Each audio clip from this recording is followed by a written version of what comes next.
अस्सलामुअलैकुम। बोलिस में खुशामदीद। मैं हूँ बहार इशरा और मैं हूँ अलीशा सलीम। हेडलाइंस आपने जानी। बुलेटिन के आगाज में सबसे पहले आपको बताएं कि इस्लामाबाद में SCO इजलास की तैयारियां जारी। वज़ीर-ए-आज़म शहबाज शरीफ का इंतजामात का जायजा लेने के लिए जिन्ना कन्वेंशन सेंटर का दौरा। चेयरमैन CDA और वजारत खारजा के हुकाम ने ब्रीफिंग थी। वज़ीर-ए-आज़म का इंतजामात पर इज़हार इत्मीनान। शंघाई ताउन तंजीम के सरबराह हुकूमत का 23वां इजलास 15 और 16 अक्टूबर को इस्लामाबाद में होगा। SCO समिट की बहार। पाकिस्तान मेजबानी करने को तैयार। 8 ममालिक की आला शख्सियात की होगी आमद। भारतीय वज़ीर खारजा भी कॉन्फ्रेंस में शिरकत करेंगे। शहर इक़्तिदार की रेड जोन शाहराहें और सरकारी इमारतें सज गईं। पार्लियामेंट हाउस भी गुलाबी रंग में रंग गया। डी चौक को भी बरक़ी कमकमों से सजा दिया गया। तैयारियों को आखिरी शक्ल देने के लिए फुल ड्रेस रिहर्सल भी की गई। वज़ीर-ए-आज़म की जिन्ना कन्वेंशन सेंटर आमद। इंतजामात का जायजा लिया। शहबाज शरीफ को चेयरमैन CDA और वजारत खारजा के हुक्काम की ब्रीफिंग। इसहाकदार, एहसन इकबाल, अता तारड़ और मुतल्लिका आला हुकाम भी वज़ीर-ए-आज़म के हमरा मौजूद थे। वज़ीर-ए-आज़म ने इंतजामात पर इत्मीनान का इजहार किया। सरबराही इजलास के बाइस 14 से 16 अक्टूबर तक इस्लामाबाद में आम तातील होगी। सिक्योरिटी इंतजामात पाक फौज के सुपुर्द किए गए हैं। VIP मूवमेंट के मौके पर ट्रैफिक डाइवर्जन प्लान मुरत्तब। 14, 15 और 16 अक्टूबर के दौरान इस्लामाबाद में हर किस्म की हैवी ट्रैफिक का दाखिला बंद रहेगा। शंघाई ताउन तंजीम का इजलास 15 से 16 अक्टूबर को इस्लामाबाद में होगा। इजलास में 8 ममालिक की आला शख्सियात शिरकत करेंगी। SCO का क़याम 2001 में अमल में आया। तंजीम का मकसद खत्ते में सियासी, इक़्तिसादी और सिक्योरिटी ताउन को फ़रोग़ देना है। शंघाई ताउन तंजीम सियासी, इक़्तिसादी और माशी ताउन तंजीम है। शंघाई में 2001 में चीन, काज़ाकिस्तान, किर्गिज़स्तान, रूस, ताजिकिस्तान और उज़्बेकिस्तान के रहनुमाओं ने कायम किया। 10 जुलाई 2015 को इसमें भारत और पाकिस्तान को भी शामिल किया गया। पाकिस्तान 2005 से शंघाई ताउन तंजीम का मुबस्सिर मुल्क था। 2010 में पाकिस्तान ने शंघाई ताउन तंजीम की रुकनियत के लिए दरख्वास्त दी। 2015 में बाकायदा रुकन बन गया। पाकिस्तान की शमूलियत से शंघाई ताउन तंजीम के रुकन ममालिक की तादाद 8 हो गई है। 9 जून 2017 को पाकिस्तान और भारत को तंजीम की मुकम्मल रुकनियत दी गई। SCO का इजलास हर साल मुनक्किद होता है। SCO के 8 रुकन ममालिक हैं चीन, रूस, Pakistan, Bharat, Kazakhstan, Kyrgyzstan, Tajikistan, Uzbekistan और 2023 में ईरान भी SCO का मुस्तकिल रुकन बन गया है। 15 अक्टूबर को डी चौक पर एहतजाज की कॉल। पाकिस्तान में अदम इस्तेहकाम की साजिश है। वफाक पर यलगार रोकने के लिए रियासत पूरी ताकत इस्तेमाल करेगी। वज़ीर दिफा ख्वाजा आसिफ ने वाज़ेह कर दिया। मीडिया से गुफ्तगू में उनका कहना था कि एहतजाज की कॉल पाकिस्तान को शर्मिंदा करने की साजिश और मुल्क की सालमियत पर हमला है। को रीट्रेट करना चाहता हूँ कि रियासत के जितने भी वसाइल हैं, रियासत का जितना भी माइट है, वो इंशाअल्लाह ताला कार फरमा होगा इस यलगार को और पाकिस्तान की जो है साख को तबाह करने का जो एक अटैम्प्ट है, ये पाकिस्तान की सालमियत पे हमला है।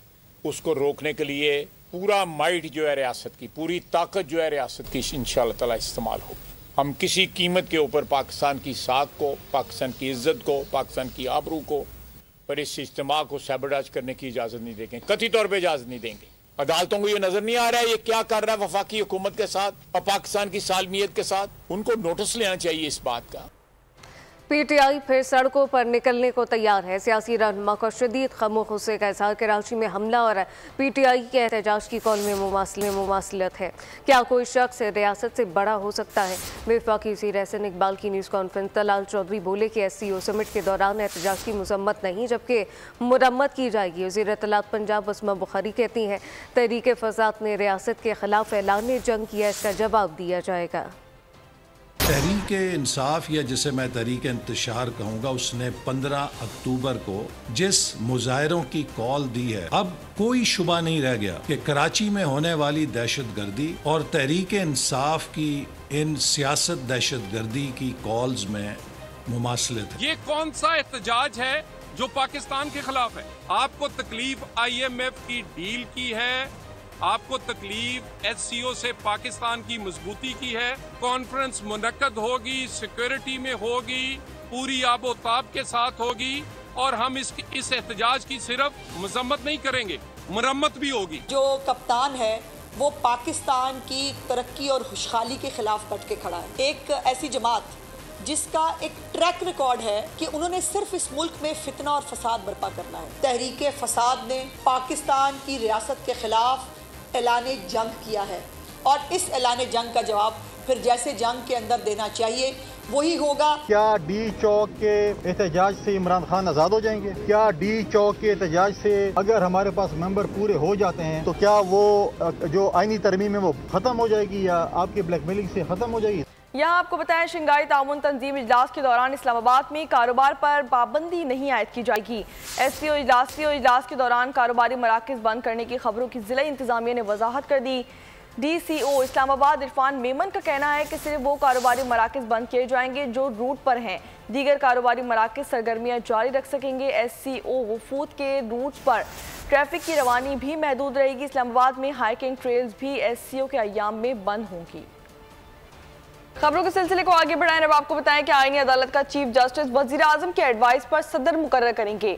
आईनी अदालत का फैसला कहीं चैलेंज नहीं हो सकेगा। 26वीं आईनी तरमीम से मुताल्लिक हुकूमती मुसव्विदे के नुकात सामने आ गए। हुकूमत ने वफाकी आईनी अदालत बनाने का फार्मूला सियासी जमातों के साथ शेयर कर दिया।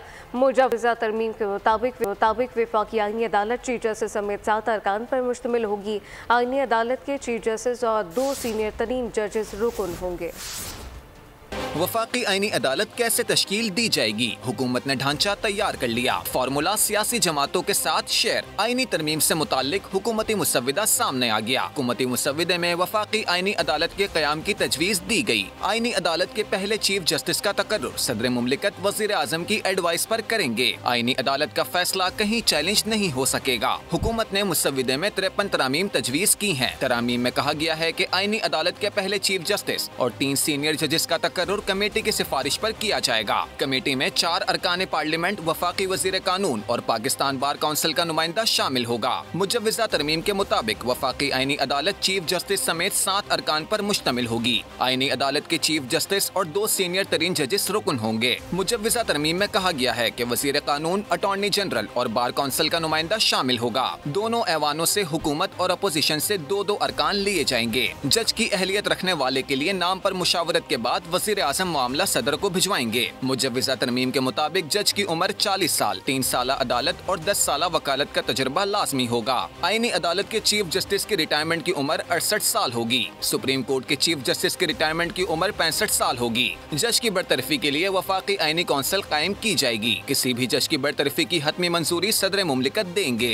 यहाँ आपको बताएं कि आईनी तरामीम के लिए पार्लियामान की खुसूसी कमेटी का मुशावरती इजलास हुकूमत और JUI की जानिब से ड्राफ्ट सामने आ गया। पाकिस्तान पीपल्स पार्टी ने भी तजावीज़ शेयर कर दी। खुर्शीद शाह की सरबराही में इजलास के दौरान हुकूमती अरकान के अपोजिशन को समझाने की कोशिशें। उमर अयूब के कारकुनान की गिरफ्तारी का मसला उठाने पर इजलास में गर्मा गर्मी हुई।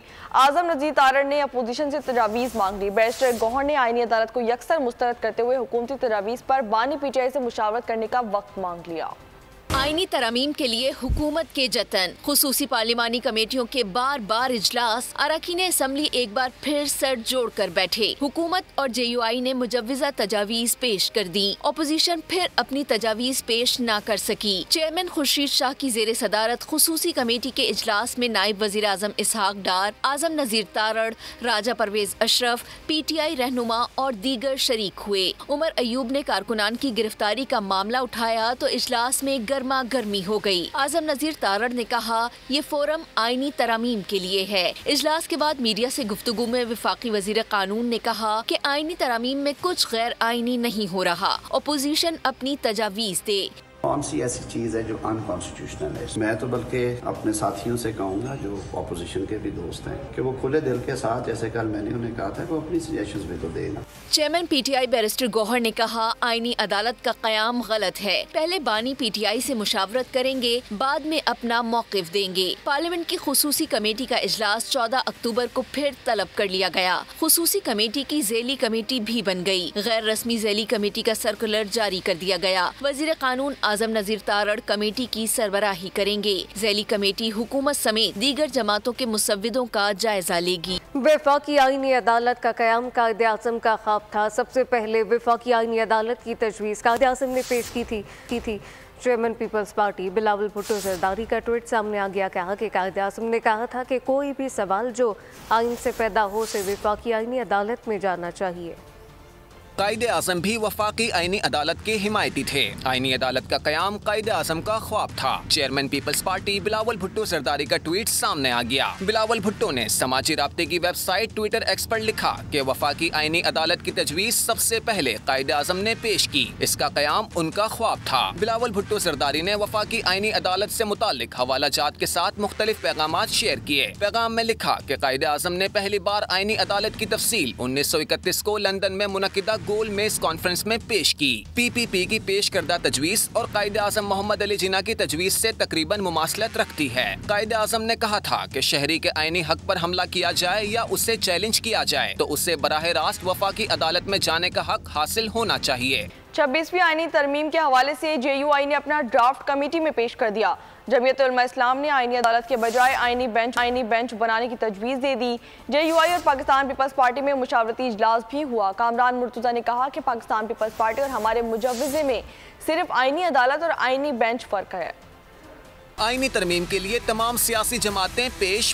पीपल्स पार्टी के बाद JUI की भी तजावीज़ सामने आ गईं। JUI ने आर्टिकल 38 में तरमीम की तजवीज़ दे दी। सरकारी और निजी सतह पर 1 जनवरी 2028 से सूद का मुकम्मल खात्मा करने का मुतालबा भी कर दिया गया। JUI ने मुल्क में इस्लामी मॉनिटरी सिस्टम मुतारिफ कराने की भी तजवीज़ दे दी। JUI की आइन के आर्टिकल 175A में तरमीम की तजवीज़ दी गई है। JUI ने कहा कि सुप्रीम कोर्ट और हाई कोर्ट्स में आईनी बेंच तश्कील दिया जाए। खुसूसी कमेटी के इजलास के बाद पीपल्स पार्टी और JUI का वफ्द सरदारी हाउस में सर जोड़कर बैठा। पीपल्स पार्टी की तरफ से मुर्तज़ा वहाब और JUI की क़यादत कामरान मुर्तज़ा ने की। मीडिया से गुफ्तगू में कामरान मुर्तज़ा ने कहा कि पीपल्स पार्टी और हमारे मुजव्विज़े में सिर्फ आईनी अदालत और आईनी बेंच का फर्क है। उम्मीद है जल्द मुश्तरका मुसव्विदे पर इत्तेफाक कर लेंगे। तकरीबन तमाम तर मुसव्वदा जो है वो हमने आपस में डिबेट कर लिया है, डिस्कस कर लिया है।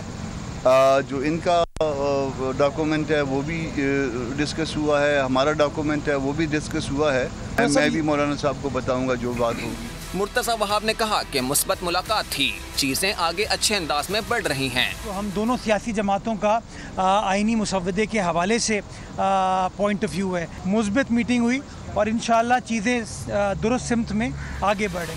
दोनों जमातों में आगे भी मज़ीद मुशावरत जारी रखने पर इत्तेफाक किया गया। MQM ने आईनी तरमीम की हिमायत के बदले बल्दियाती इदारों के लिए अख्तियारात मांग लिए हैं। MQM के वफ़द वज़ीर आज़म से मुलाकात हुई। हुकूमत की मुजव्वज़ा आईनी तरमीम पर बातचीत की गई। इस बारे में मज़ीद बातचीत पर इत्तफ़ाक़ किया गया। बल्दियाती इदारों को बाख्तियार बनाने से मुताल्लिक़ MQM के मुसव्विदों को भी तरमीम का हिस्सा बनाने का मुतालबा किया। वज़ीर आज़म शहबाज शरीफ से MQM के वफ़द की मुलाकात। MQM ने आईनी तरमीम की हिमायत के बदले बल्दियाती इदारों के लिए इख्तियारात मांग लिए। बल्दियाती इदारों को बाइख्तियार बनाने से मुताल्लिक MQM के मुसव्विदे को भी तरमीम का हिस्सा बनाने का मुतालबा। आर्टिकल 140A की तरमीम के हवाले से MQM का मुसव्विदा वज़ीर आज़म को पेश किया गया। रहनुमा MQM फारूक सत्तार ने कहा, अब तक मुसव्विदा नहीं देखा। मुस्लिम लीग नून और पीपल्स पार्टी आईनी तरमीम के लिए वकालत और PTI सियासी मफादात के लिए मुखालिफत कर रही है। तीनों जमातों को अगर गौर से देखेंगे, बड़ी जमातें अपनी अपनी जरूरत के हिसाब से जो है वो किसी भी इस्लाहती एजेंडे की हिमायत करती हैं या मुखालफत करती हैं। अगर शायद PTI हुकूमत में होती है ना तो उसकी भी जरूरत इसी तरह के किसी बिल की होती है, लेकिन आज मुखालफत क्यों कर रहे हैं कि आज वो ये जरूरत महसूस करते हैं कि शायद उनके जो सियासी मफादात है उसको नुकसान पहुँचे। ज़राए के मुताबिक इतवार के रोज नून लीगी आला सतह वफ़द इसहाक डार की सरबराही में MQM के मरकज बहादुराबाद आएगा। बल्दियाती इदारों से मुताल्लिक मुसव्विदे पर मुशावरत की जाएगी। आईनी तरमीम के मौजूदा मुसव्विदे पर MQM क़यादत को एतमाद में लिया जाएगा। वज़ीर आला बलूचिस्तान मीर सरफराज बुगटी ने सूबे में मिलिट्री ऑपरेशन की मुखालफत कर दी। कहा कि दहशतगर्दों की इतनी ताकत नहीं कि उनके खिलाफ फौजी ऑपरेशन किया जाए। मीडिया से गुफ्तगू में बोले कि मेरे इस्तीफे से दहशतगर्दी रुकती है तो मैं एक लम्हा नहीं लगाऊंगा। एपेक्स कमेटी का इजलास भी तलब कर लिया गया। हमारी हम अप्रोच है कि रियासत के लिए ये मसला नहीं है कि एक कोने से स्टार्ट करें और दूसरे कोने तक कोई मिलिट्री ऑपरेशन करें। मैं अक्सर कहता हूं कि we don't need any military operation. हम उनकी कैपेसिटी इतनी नहीं है कि हमें मिलिट्री ऑपरेशन करना पड़े। हमारी पैरामिलिट्री फोर्सेस और इंटेलिजेंस जो है वो ये कैपेसिटी रखते हैं। जो इंटेलिजेंस 9 गोल रोक लेती है वो किसी को नजर नहीं आते हैं, जो एक गोल हो जाता है वो सबको नजर आता है। देखिए, वफाक का मुकम्मल ताउन हमारे साथ है और जो एपेक्स कमेटी में डिसीजन हुए थे जब ऑनरेबल प्राइम मिनिस्टर यहाँ तशरीफ लाए थे, हम अपनी स्ट्रेटेजी पे रीथिंक करने ट्यूसडे को जा रहे हैं। खबरों के सिलसिले को आगे बढ़ाएं। अब आपको बताएं कि थाना वेस्ट जो गोट में पुलिस मुकाबला हुआ है, डाकू मारा गया। पुलिस ने गिरफ्तारी के लिए कार्रवाई की तो मुलजिम ने अंधाधुंध फायरिंग शुरू कर दी। पुलिस की जवाबी कार्रवाई में डाकू मारा गया। हलाक मुलजिम से गैर कानूनी असलहा, नकदी और मोटरसाइकिल भी बरामद कर लिया गया। तफसीलात क्या है साद गुजर से जानते साद आगाह कीजिएगा। जी बिल्कुल, ये कराची वेस्ट थाना इकबाल मार्केट का इलाका है, हवा गोर, जहां पर ये पुलिस और मुसल्लह मुलजिम के दरमियान ये मुकाबला हुआ है। पुलिस मुकाबले में एक मुलजिम हलाक हो गया है। पुलिस ने मुसल्लह मुलजिम की गिरफ्तारी के लिए कार्रवाई की तो मुलजिम ने पुलिस के ऊपर अंधाधुंध फायरिंग यहाँ पर शुरू कर दी।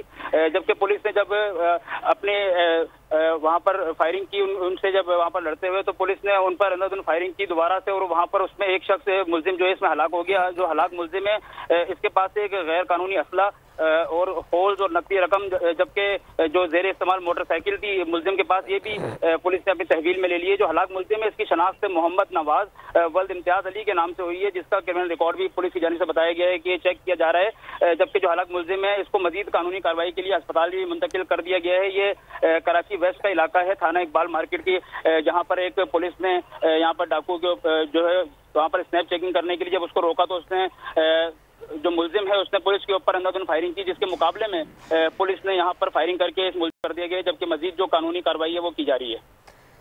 साद गुजर, बहुत शुक्रिया।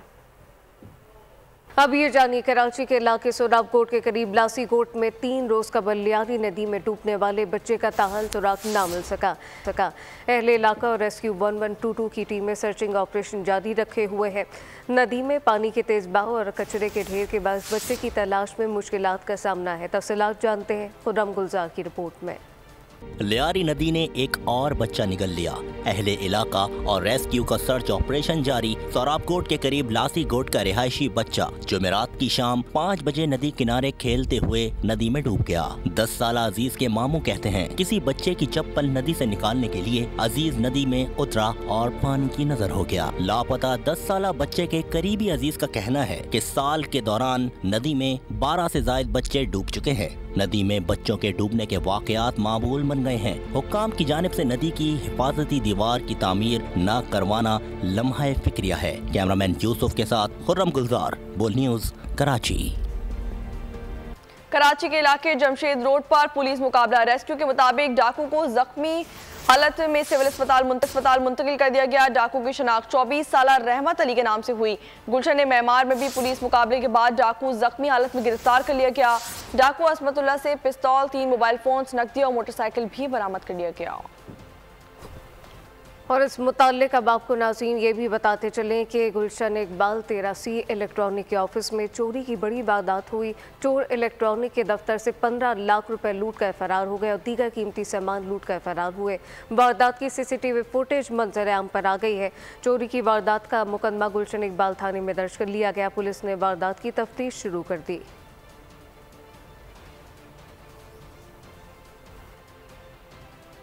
हैदराबाद रेलवे स्टेशन के करीब कराची एक्सप्रेस की 2 बोगियां पटरी से उतर गईं। ट्रेन को स्टेशन से रवाना होते ही रेलवे यार्ड में हादसा पेश आया। मुसाफिरों के मुताबिक कराची से ट्रेन देर से रवाना हुई थी, जबकि बोगी नंबर 16 और 17 मुसलसल शोर कर रही थी। खौफनाक आवाज़ों पर गार्ड को बताया गया मगर कोई तवज्जो नहीं दी गई। मुसाफिरों को दूसरी बोगी में शिफ्ट करके ट्रेन रवाना की गई। कोई जानी नुकसान नहीं हुआ। ट्रेन कराची से लाहौर जा रही थी। अब आपको बताएं कि पंजाब पुलिस डकैतों के खिलाफ बरसरे पैकार। ओकाड़ा में पुलिस मुकाबला, डकैत मारा गया। 3 मुसल्लह डाकू शहरी से असलहे के जोर पर मोटरसाइकिल और नकदी छीनकर फरार हो गए।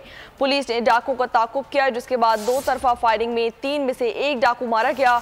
थाना सदर पतोकी के हुदूद में पुलिस मुकाबला। संगीन वारदातों में मतलूब इंतहाई खतरनाक 3 डाकू जख्मी हालत में गिरफ्तार कर लिए गए, जबकि 3 अफराद फरार होने में कामयाब हो गए। पुलिस के मुताबिक डाकू जख्मी जिला कसूर, लाहौर, ननकाना पुलिस को दर्जन से ज्यादा वारदातों में मतलूब थे।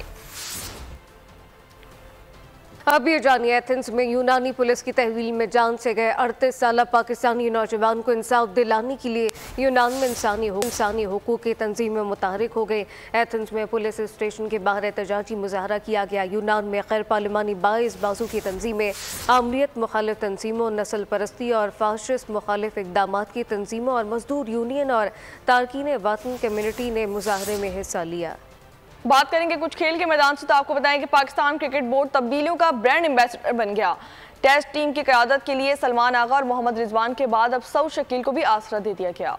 बाकमाल लोग, लाजवाब सर्विस PIA का स्लोगन था। PCB के बड़ों ने अपने जरखेज दिमाग को बरोएकार लाकर खुद को उसकी अमली तस्वीर साबित कर दिया। क्रिकेट वर्ल्ड में पाकिस्तान को एक मजाक बना दिया गया। इंतहाई गैर पेशावराना अंदाज में मामलात हैंडल करके पाकिस्तान टीम में बेयकीनी का माहौल परवान चढ़ा दिया गया। टीम की पे दर पे शिकस्तों का सिलसिला तो ना थम सका। PCB की पॉलिसीज ने अजियत मजीद बढ़ा दी। टेस्ट टीम की कप्तानी में तब्दीली का ढोल पूरे जोरों शोर से पीटा जाने लगा। इब्तदाई तौर पर सलमान आगा और मोहम्मद रिजवान को लॉलीपॉप दिया गया। अब सऊद शकील को भी ताज सर पर सजाने का आसरा दिया गया।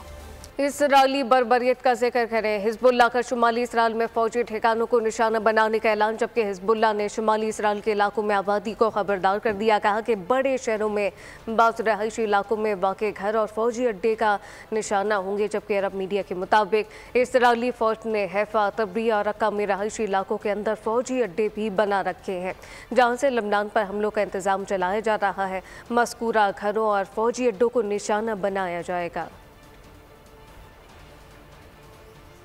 अब आपको बताएं कि हैदराबाद में बिनाई से महरूम खिलाड़ियों की 3 टीमों के दरमियान T20 क्रिकेट टूर्नामेंट का इनेकाद किया गया, जिसमें खिलाड़ियों ने शानदार खेल पेश किया। हैदराबाद में बिनाई से महरूम खिलाड़ियों के चौके छक्के, नाबीना अफराद ने इस कोर्स की दीवार खड़ी कर दी। हैदराबाद में सजा बिनाई से महरूम खिलाड़ियों का क्रिकेट मेला, जिसका मकसद बैनुल अक़वामी T20 blind cricket world cup से पहले सिलेक्टर्स की तवज्जो हासिल करना और कौमी टीम में जगह बनाना था। इंटरनेशनली तौर पर पाकिस्तान खेल रहे हैं। इससे पहले जो है वो पिछले साल ही इंग्लैंड में होने वाले वर्ल्ड गेम में पाकिस्तान की टीम ने गोल्ड मेडल जीता है, इंडिया को फाइनल में हरा के।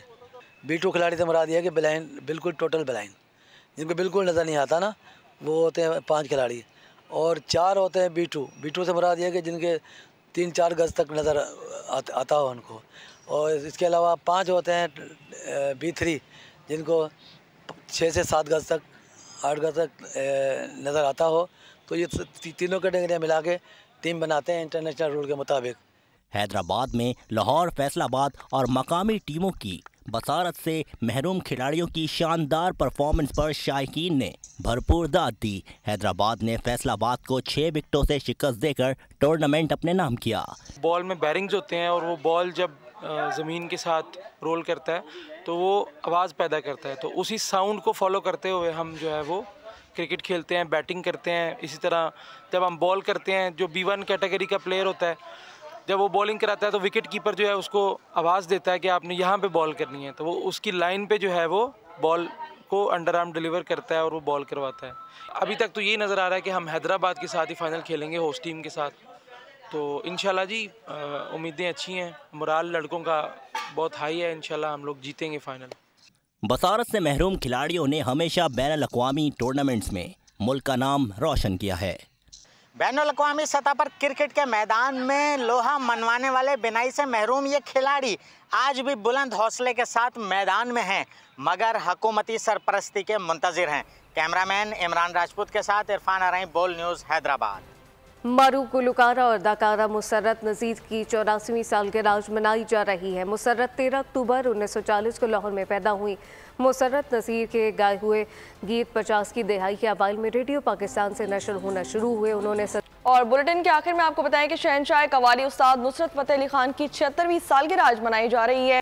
न्यूज़ बुलेटिन से फिलवक्त इतना ही। मज़ीद खबरों और अपडेट्स के लिए विजिट कर सकते हैं हमारी वेबसाइट bonews.com और देखते रहिए बोल।